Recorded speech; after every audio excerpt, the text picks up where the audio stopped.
mezzo obsoleto, sarà un lumacone di 32 metri che andrà ai 10 all'ora per le vie della nostra città.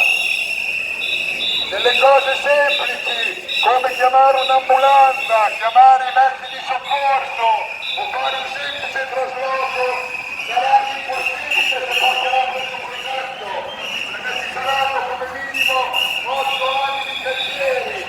Questa amministrazione dall'inizio con questo progetto, la seconda priorità,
visto Galeazzo?